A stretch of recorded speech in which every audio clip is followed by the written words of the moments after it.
জানতাম এমন কিছুই হবে। লাথো কা ভূত বাতো সে নেহি মানতা, মানে যে যেমন তারা ঠিক ওইভাবেই শিক্ষা দিতে হয়। এইবারের এই বিষয়টাকে আর হালকা নেয় নাই।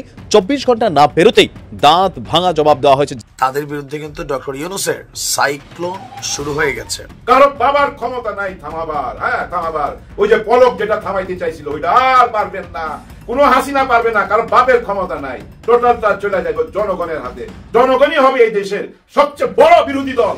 বাংলাদেশ সেনাবাহিনীর প্রধান জেনারেল ওয়াকারুজ্জামান সাহেবকে আমি স্যালুট জানাই, ধন্যবাদ জানাই আজকের বিপ্লবী এবং সাহসী বক্তব্য রাখার জন্য। আমি অপেক্ষায় ছিলাম আপনার থেকে এরকম একটি কঠিন বার্তার, যেই বার্তা দিলে বাংলাদেশের প্রত্যেকটি মানুষ যেমন আশান্বিত হবে, তেমনি ভাবে বাংলাদেশের সকল দুষ্ট লোকেরা শাস্তি পেয়ে যাবে, ভয় পেয়ে যাবে এবং তারা পালাতে বাধ্য হবে। সেনাপ্রধান ওয়াকারুজ্জামান প্রকাশ্যে এবার ধমক দিলেন বাংলাদেশের সকল রাজনৈতিক দলগুলোকে। তার কাছে এমন কোনো বার্তা আছে বা তিনি বুঝতে পারছেন আগামী বাংলাদেশ কোন পথে হাঁটছে? মাননীয় স্বরাষ্ট্র উপদেষ্টা কঠিন পরিস্থিতিতে প্রফেসর ইউনূসকেই আমরা স্বরাষ্ট্র মন্ত্রণালয়ের দায়িত্ব নেওয়ার আহ্বান জানাচ্ছি। নাহলে মাহমুদুর রহমানকে বানান, দেখেন কি করে। পিনাকি ভট্টাচার্যকে নিয়ে আসেন, কিন্তু দেখেন না বিপ্লবী লোকজনকে বানিয়ে। আর যদি সেটা না করেন তাহলে প্রধান উপদেষ্টা নিজে দায়িত্ব নিন। জেনারেল ওয়াকার, আপনি এগুলো জানেন না? আপনি কিভাবে ফুল স্টপ করে দিচ্ছেন? ফুল স্টপ কারা করতে চায়? ভারত করতে চায়, আওয়ামী লীগ করতে চায়, যে এটার পিছনে শুধু ওই বিডিআর সৈনিকরাই আছে। সো উনি যে ভারতের প্রেসক্রিপশনে আজকের এইটা দিয়েছেন, এতে কোনো ডাউট রাখবেন না। আসসালামু আলাইকুম প্রিয় দর্শকবাসী, নতুন একটা ভিডিওতে আপনাদের জানাচ্ছি স্বাগতম। এইমাত্র পাওয়া তাজা এবং গরম খবর। কোন কোন বিষয়ে নরেন্দ্র মোদী এবং ভারত ভালোভাবেই ফেঁসে যাচ্ছে, আজকের এই ভিডিওতে আপনারা বিস্তারিত এবং প্রমাণের মাধ্যমে সবকিছু দেখতে পারবেন। আশা রাখবো সম্পূর্ণ ভিডিওটি দেখে যাবেন। আমি আর বেশি কথা বাড়াবো না, আপনাদের বিস্তারিত ভিডিওতে নিয়ে যাবো। তার আগে আপনাদের কাছে ছোট্ট একটা রিকোয়েস্ট, যারা এরকম ভিডিও দেখতে পছন্দ করেন দ্রুত এই চ্যানেলটি সাবস্ক্রাইব করে পাশে থাকা বেল আইকনটি বাজিয়ে রাখবেন। ইতিমধ্যে যারা সাবস্ক্রাইব করে দিয়েছেন তাদের জানাচ্ছি অসংখ্য ধন্যবাদ। চলুন তাহলে এই ভিডিওতে একটি লাইক করে দিয়ে আমরা বিস্তারিত ভিডিওগুলো মোবাইল স্ক্রিন থেকে ধারাবাহিকভাবে একের পর এক দেখে আসি। বাংলাদেশ সেনাবাহিনীর প্রধান জেনারেল ওয়াকারুজ্জামান সাহেবকে আমি স্যালুট জানাই, ধন্যবাদ জানাই আজকের বিপ্লবী এবং সাহসী বক্তব্য রাখার জন্য। আমি বেশ কিছুদিন পর্যন্ত রাজনৈতিক নেতাকর্মী, বাংলাদেশের রাজনৈতিক পরিস্থিতি নিয়ে আমি মন্তব্য করেছি, বক্তব্য দিয়েছি। আমি বলেছিলাম অতিরিক্ত কোনো কিছু করাই কোনো অবস্থাতেই আমাদের জন্য কাম্য নয়। আমাদের দেশের অনৈক্য আমাদের দেশকে ধ্বংস করবে, দেশের মানুষকে ধ্বংস করবে, দেশের রাজনৈতিক পরিস্থিতিকে বিপন্ন করবে।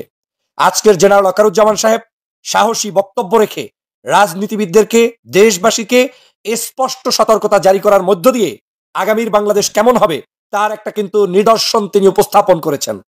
এখন রাজনীতিবিদরা যদি বুঝতে পারেন, বুঝলে আপনার জন্য কল্যাণ, যদি আপনি বুঝতে না পারেন আপনার জন্য যা হওয়ার তাই হয়ে যাবে। আজকে তিনি বারবার করে বলেছেন এনাফ ইজ এনাফ, এখানেই স্টপ করতে হবে। 7-8 মাস পর্যন্ত তিনি দেখেছেন বাংলাদেশের পরিস্থিতি কি দাঁড়ায়, কি হচ্ছে। আমরা যদি কাদা ছড়াছড়ি করি, আমরা যদি মিলেমিশে না থাকি, আমরা যদি দেশকে ভালোর দিকে নিয়ে যেতে না চাই, তাহলে এই বাংলাদেশের জন্য এমন কিছু করা ঠিক হবে না যেটা করলে ক্ষতির কারণ হবে। তিনি ইশারা ইঙ্গিত অনেক কিছু বুঝিয়ে দিয়েছেন। আমি বারবার বলেছিলাম আমাদেরকে শান্ত থাকতে হবে, সুষ্ঠু থাকতে হবে। এই দেশের সেনাবাহিনী এখন পর্যন্ত আমাদের কাছে সম্মানের কোনো সন্দেহ নাই।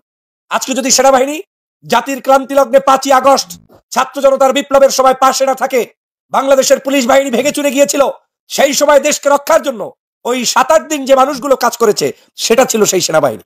এখন পর্যন্ত যারা কাজ করছে সেটা হচ্ছে সেনাবাহিনী। সেনাবাহিনী তখন যদি আমাদের ছাত্র জনতার পাশে না দাঁড়াইতেন তাহলে বাংলাদেশের এই 5ই আগস্টের স্বপ্ন বাস্তবায়নই হইতো না।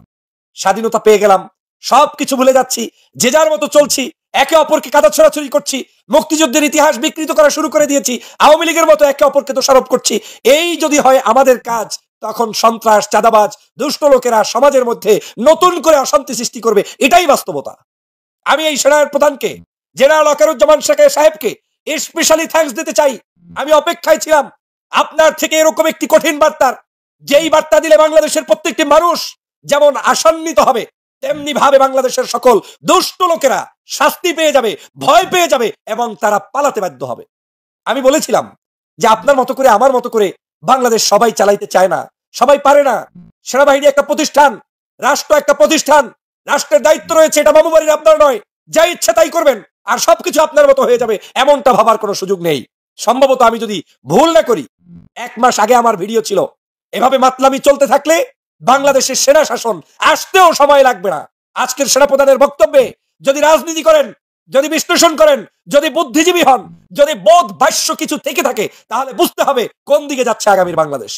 অতএব এখনো সাবধান হওয়ার সুযোগ, এখনো আপনাকে সেই সুযোগ নিয়ে এগিয়ে যেতে হবে। এই দেশটাকে কোনো 5ই আগস্ট দিয়ে সংগঠিত হয়েছে মনে মনে ভাববেন না যে আপনার কোনো একটা কারামতির কারণেই সংগঠিত হয়েছে। আল্লাহ সুযোগ দিয়েছে, কিন্তু there is a big plan. এই প্ল্যানকে আপনার যদি বাংলাদেশের সুষ্ঠু ধারায় বিতরণ করাতে চান, তাহলে সুষ্ঠু ধারায় রাজনীতি করতে হবে, সুষ্ঠু ধারায় দলগুলোকে দেশের জন্য কাজ করতে হবে। কিন্তু যারা এটা পারবে না, তারা দেশটাকে ধ্বংস করে দিবে, দেশটাকে শেষ করে দিবে। প্রিয় বন্ধুরা আমার, আমি সে কারণে আজকের সেনাপ্রধান জেনারেল ওয়াকারুজ্জামান সাহেবকে ধন্যবাদ জানাই।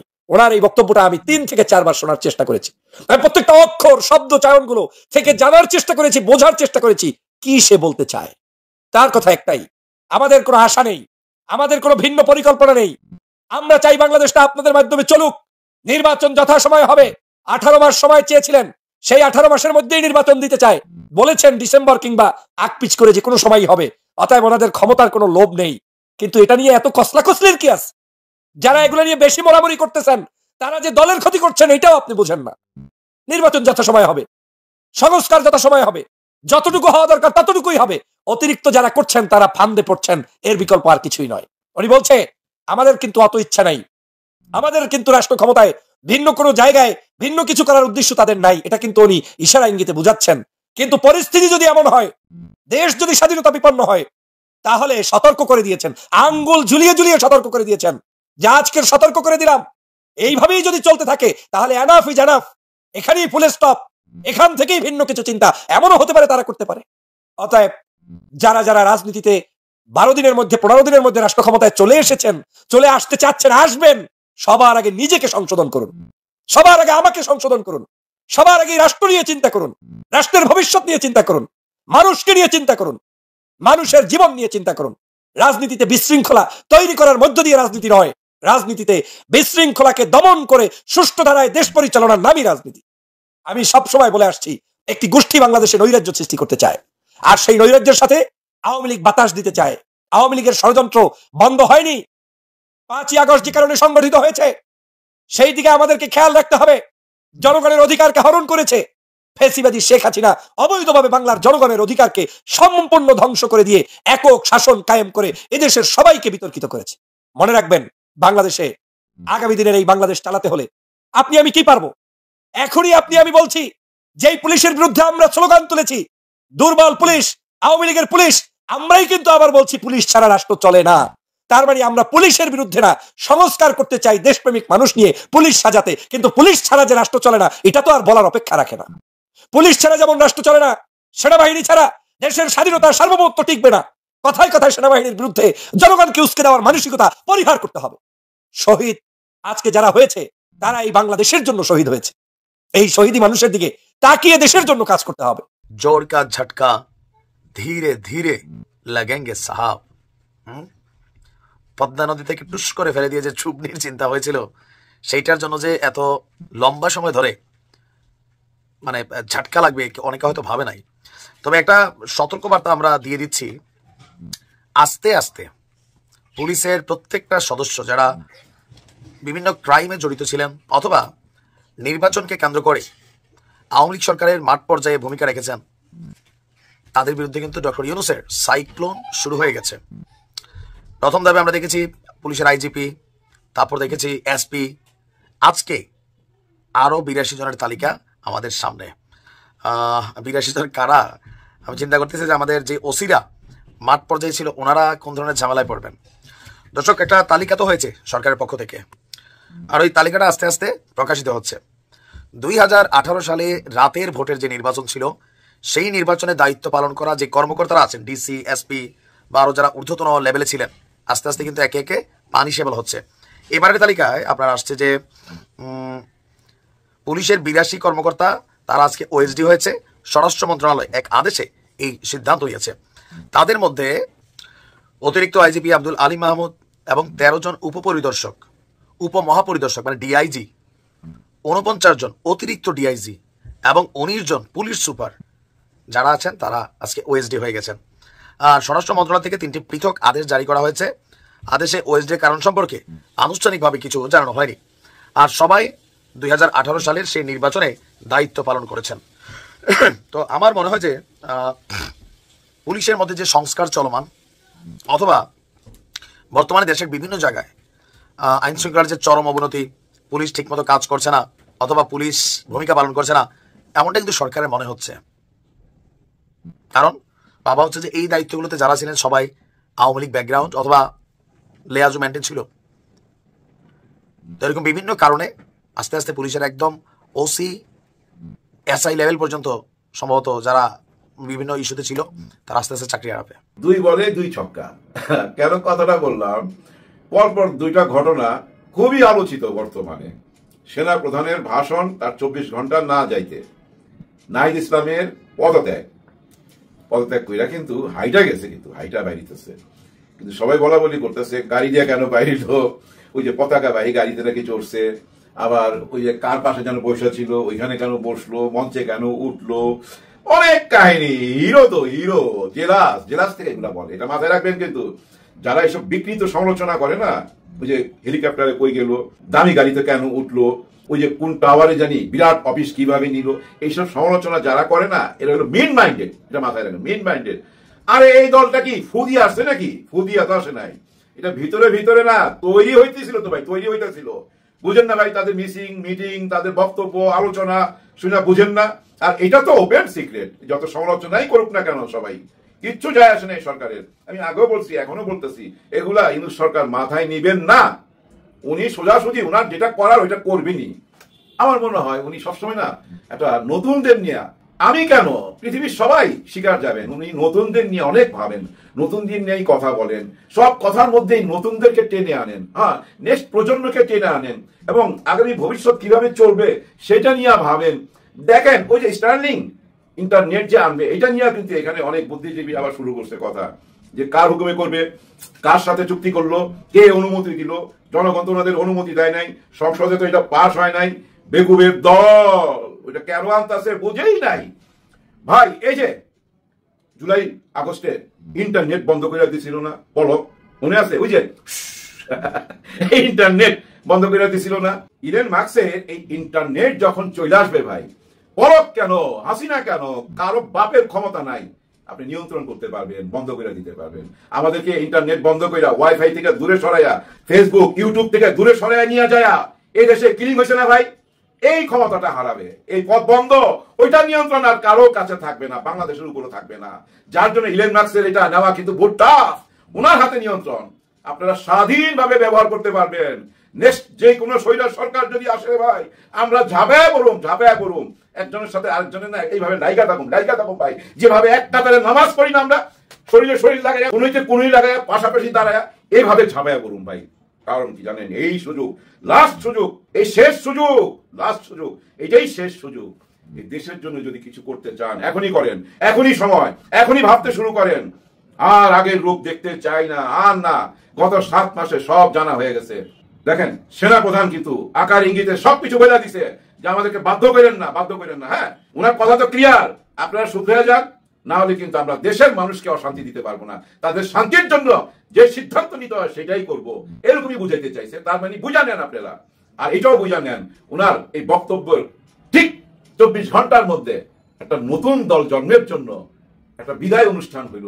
আর সেই বিদায় অনুষ্ঠানটা এত সুন্দর ছিল যে বুকে যখন জড়ায় ধরছে না স্যারে, ইউনূস স্যারে, আর ওই যে নাহিদের হাসিটাই বইলা দিতেছে, কানে কি বলতেছে, কি বলতে পারে, কানে বইলা দিছে জয় নিশ্চিত, এই কথাটা কানে বইলা দিছে।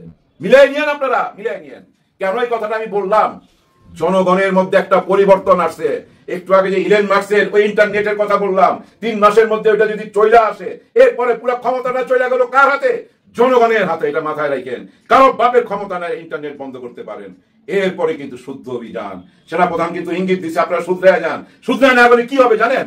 ওই যে সেনা শাসন আসবে। হ্যাঁ, সেনা শাসন আসতে তো বাধ্য, আমাদেরকে তো অশান্তিতে রাখতে পারবে না ওনারা, আমাদেরকে শান্তি দিবার জন্য সেনা শাসন আসবে, আমরাও মাইনা নিব। কিন্তু আরেকটা জিনিস সুন্দর হবে, তখন ইউনূস স্যার বসে থাকবেন, একটা সুন্দর নির্বাচন দিবেন, সেনাপ্রধান আর ইউনূস স্যার মিলা একটা সুন্দর নির্বাচন দিবেন, নিরপেক্ষ নির্বাচন দিবেন। আর মিলিটারির আন্ডারে যে নির্বাচন হবে, ওই নির্বাচনটা যে কি হইতে পারে ভাই, এটা তো বুঝাই নিয়েন।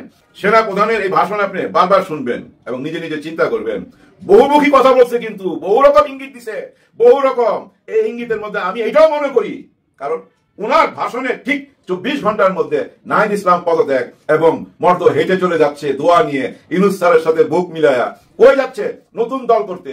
সবাই জানে এই সরকারের সবাই কিন্তু এই দলের প্রতি সাপোর্ট আছে আমি মনে করি। কারণ কি এখনো তো ওনাদের 2 জন রয়ে গেছে। আর এই সরকারের কে আনছে? ইউনূস স্যারকে কে আনছে? এই ছাত্র জনতাই তো আনছে। আর এই দলটা তো ছাত্র জনতার। তাই ইউনূস স্যার যাকে বিদায় দিছে ওই ছাত্র জনতার দলের কাজের জন্যই বিদায় দিছে। একটা দল তৈরি করতে চাচ্ছে, এইটা একটা দেশের সৈনিক হবে। এরা দেশের সৈনিক হবে, পাহারা দিবে আমাদের দেশকে। দেখেন পাহারা দিবে। এদের মধ্যে বেইমানি পাবেন না ভাই। অনেকে না অনেক রকম প্রশ্ন তুলছেন না যে নাহিদ ইসলামরে নিয়ে যে ওনার বাপে ওইটা করতো নাকি কি জানি করছে, কার সাথে নাকি কার জানি টাকা পয়সা নিছে, ওগুলো সব গুজব ছড়ানো হয়েছে ভাই, গুজব। হ্যাঁ আমি এটা বলবো নাহিদ সাহেব আপনি এইখানে ঢোকার সময় 7 মাস আগে আপনার কি কি ছিল, এখন যে বাইরে হয়ে গেলেন, এখন কি কি নিয়ে বাইরে গেলেন সব মানুষকে জানিয়ে দেন, নতুন দৃষ্টান্ত স্থাপন করেন, তারপরে ওই চেয়ারে বসেন এবং ওই দল থেকে আপনারা দেশের জন্য কি করতে চান নাকি ক্ষমতার লোভে আসতেছেন ক্লিয়ার করবেন, আমাদেরকে সব ক্লিয়ার করবেন, একদম স্পষ্ট ভাষায় বলবেন। ডান বাম এসব বুঝি না। ওই যে ওদের বিপক্ষে বললে এই ভোট নষ্ট হবে, এদের পক্ষে বললে আমরা ভোটটা পাবো, এগুলো মাথায় রাখবেন না। আসলে আপনারা কারা আপনাদের পরিচয়টা আগে দিবেন। পরিচয় জানতে চাই, পরিচয় লুকাবেন না। ওই যে অনেকটা এখন দেখি না নির্বাচনের সময় আইসা মাথায় টুপি লাগায়া ধর্মের কথা বলে। না, ধর্ম পালন করতে হলে সারা বছরই করতে হবে। আপনারা কি সেই দল নাকি যে দল সবাই সন্দেহ করতেছে যে এটা একটা ইসলামিক মাইন্ডের দল হবে পুরাপুরি? সত্যি কিনা ভাই? তাহলে না মঞ্চে দাঁড়ায়া নাহিদ সাহেব আপনি মঞ্চে দাঁড়াই কথা বলবেন, স্পষ্ট ভাবে বলবেন। হ্যাঁ ভয়ের কিছু নাই। আর যে 2 জন রয়ে গেছে এখন উপদেষ্টা, আপনারা এখন পদত্যাগ করবেন না, এই দল নিয়ে কোনো কথাই বলবেন না, কোন রকম স্ট্যাটাস দিবেন না, চিনিনি না, একদম না চিনা ভাঙ করবেন তো। বুঝেন না কেন? আমি জানি আপনারা ইচ্ছা করে এগুলা বলেন যেন এই দলগুলা এগুলা নিয়েই ব্যস্ত থাকে এগুলা নিয়ে। আর আপনারা এর মধ্যে সবকিছু তো গুছায়া ফেলাইলেন। গত 7 মাসের ফলাফল কি পাইলাম? মনে হচ্ছে বাপ ছেলেকে বিদায় দিতেছে, যাও এই নতুন দলের পিছনে তুমি থাকো, আমিও তোমাদের পিছনে আছি। এটা আমার ব্যক্তিগত। বেশ কয়েকদিন থেকে যে জল্পনা কল্পনা চলছিল যে ছাত্ররা যে নতুন দল করতে যাচ্ছে, ছাত্ররা বলতে আমরা এভাবে আসলে বুঝবো যে বেশ কিছু ছাত্র বা ছাত্রদের একটা অংশ, কারণ এই গণঅভ্যুত্থানে অনেকেই ছিলেন, এখন তাদের একটা অংশ বৈষম্য বিরোধী ছাত্র আন্দোলন তৈরি করেছেন এবং তাদের একটু সিনিয়র যারা ইয়াং প্রফেশনালস তারা জাতীয় নাগরিক কমিটি তৈরি করেছেন, তাদের উদ্যোগে যে রাজনৈতিক দল তৈরি হতে যাচ্ছে সেটার দায়িত্ব জনাব নাহিদ ইসলাম নেবেন। এই আলাপ দীর্ঘদিন থেকে ছিল এবং তার আগে তিনি সরকার থেকে পদত্যাগ করবেন এই খবরও আমরা দেখেছি। গতকাল সেই ঘটনা ঘটলো, গতকালই কথা বলতে চেয়েছিলাম কিন্তু গতকাল সেনাপ্রধান বেশ কিছু গুরুত্বপূর্ণ ইস্যুতে অত্যন্ত আলোচনার দাবি রাখে এইরকম ইস্যু আমাদের সামনে উত্থাপন করেছেন, তাই সেটা নিয়ে কথা বলা হয়েছিল। নাহিদ ইসলাম সম্পর্কে বলা হয়নি।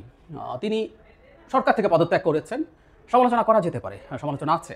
সেটা হলো একটা মানুষ এতদিন সরকারে ছিলেন যিনি আদতে এই দলটায় যোগ দেবেন বলেই জানা যাচ্ছিল, কিন্তু তার আগ পর্যন্ত তিনি সরকারে ছিলেন, সেটাই সরকারের নিরপেক্ষতা নিয়ে প্রশ্ন তুলতে পারে। বা এখনও যে 2 জন রয়ে গেছেন সেই 2 জনও আসলে কোনো দিন এখানে এসে জয়েন করতে পারেন, তার আগ পর্যন্ত সরকারে থাকবেন, সরকারে থেকে কিছু করবেন না।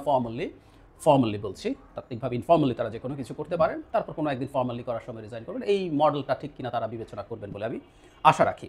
কিন্তু যে কথাটা বলছিলাম, একটা অদ্ভুত অবিশ্বাস্য জিনিস আমি খেয়াল করলাম, সেটা হচ্ছে নাহিদ ইসলাম রিজাইন করেছেন মন্ত্রিত্ব ছেড়ে দিয়ে। এটা মন্ত্রিত্বই আমরা বলবো, মন্ত্রিত্ব ছেড়ে দিয়ে তিনি রাজনীতি করতে মাঠে নেমেছেন। বাংলাদেশের ইতিহাসে খুব অল্প কিছু উদাহরণ আছে, হাতে গোনা নেই প্রায়, যে যিনি রাজনীতি করতে চান, মন্ত্রিত্বের এই ক্ষমতা বা সেটা ধরে আঁকড়ে বসে থাকা যতদিন সম্ভব সেটার বাইরে।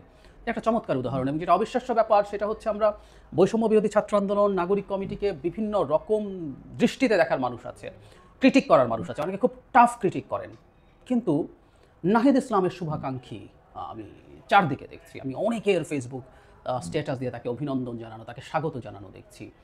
আমার খুব ভালো লেগেছে। আমি একদিন বলেছি আমি নাহিদের প্রতি আমার নিজেরও একটা বায়াস শব্দটাও কেউ ব্যবহার করতে পারেন আছে, কারণ উনি একমাত্র নন, আরও একই রকম ঝুঁকি, একই রকম কাজ আরও অনেকে করেছেন, একই রকম সাহসিকতা অনেকে দেখেছেন, অনেকে মারাও গেছেন।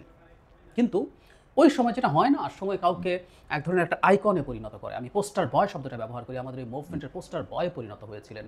তার নিগৃহীত হওয়া, অত্যাচারিত হওয়া, সেই অত্যাচারের ছবি আমাদের সামনে আসা, পরবর্তীতে আবার সাহস করে দাঁড়ানো। আমাদের অনেক মানুষকে নাহিদ ইসলাম আসলে সাহস জুগিয়েছেন। আমাদের বহু মানুষ যারা তার জায়গা থেকে যারা রাস্তায় নেমেছেন, যারা কথা বলেছেন, অনেকেই নাহিদকে সেভাবে ভেবেছেন যখন তাদের কোনো না কোনো ফর্মে ভীতি তৈরি হচ্ছিল, টেনশন তৈরি হচ্ছিল, স্ট্রেস তৈরি হচ্ছিল। নাহিদ তখন আইকন হিসাবে সামনে আসছিলেন, এটা সত্য। সেই কারণে নাহিদের প্রতি সবার একটা অসাধারণ ভালোবাসা আছে। এই ভালোবাসাটা ওই মুভমেন্টের প্রতি ভালোবাসা, শুধু সেটা না, তার ওভারঅল তিনি যেভাবে কাজ করেছেন যখন উপদেষ্টা হয়েছেন, তার সাফল্য ব্যর্থতার হিসাব আমি করতে যাচ্ছি না, কিন্তু তার মধ্যে পরিণীতিবোধ, তার মধ্যে চিন্তা, ধীশক্তি, এগুলো মানুষকে মুগ্ধ করেছে। অন্তত খুব বাজে বাজে ফালতু কথা উনি খুব রেয়ারলি বলেননি। মানে একটা জায়গায় অন্তত উনি যখন মির্জা ফখরুল ইসলাম আলমগীরের একটা মন্তব্যের জবাবে একটা স্ট্যাটাস দিয়েছিলেন, দ্যাট ওয়াজ ওভার রিয়াকশন, যেটা তার স্ট্যান্ডার্ডের বিপরীতে।